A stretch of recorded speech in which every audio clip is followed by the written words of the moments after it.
लोगों से कहना चाहता हूं, कम मेक इन इंडिया।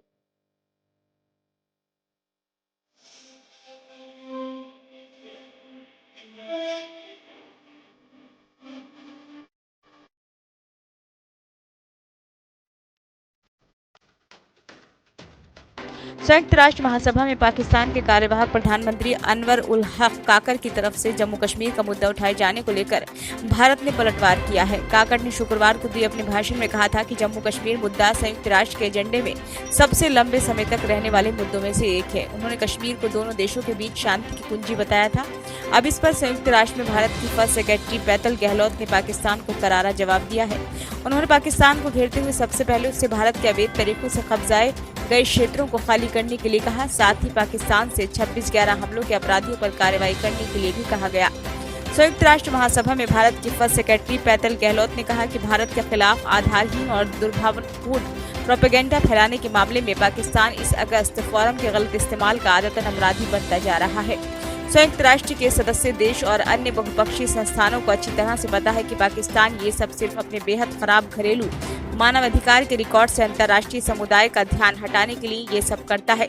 हम ये दोहराना चाहते हैं कि जम्मू कश्मीर और लद्दाख का हिस्सा भारत का अभिन्न अंग है और इनसे जुड़े सभी मुद्दे भारत के आंतरिक हैं।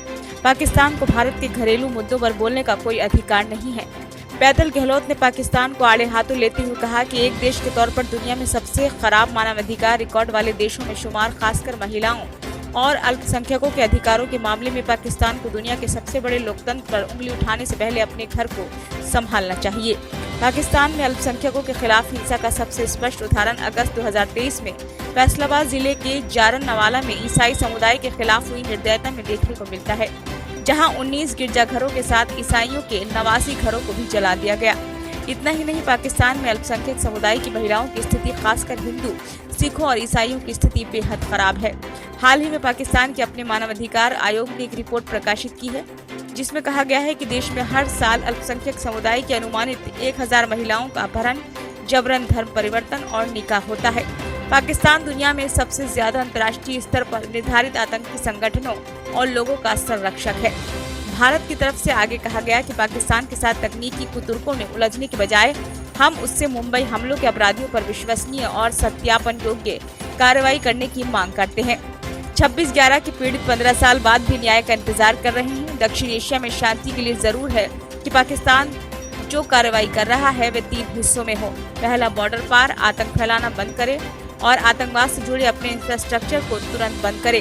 दूसरा, अवैध तरह से और जबरन कब्जाए गए भारत के क्षेत्रों को खाली करे। तीसरा, पाकिस्तान अपने देश के अल्पसंख्यकों के खिलाफ होने वाले मानवाधिकार उल्लंघन पर रोक लगाए। ब्यूरो रिपोर्ट, नई दिल्ली।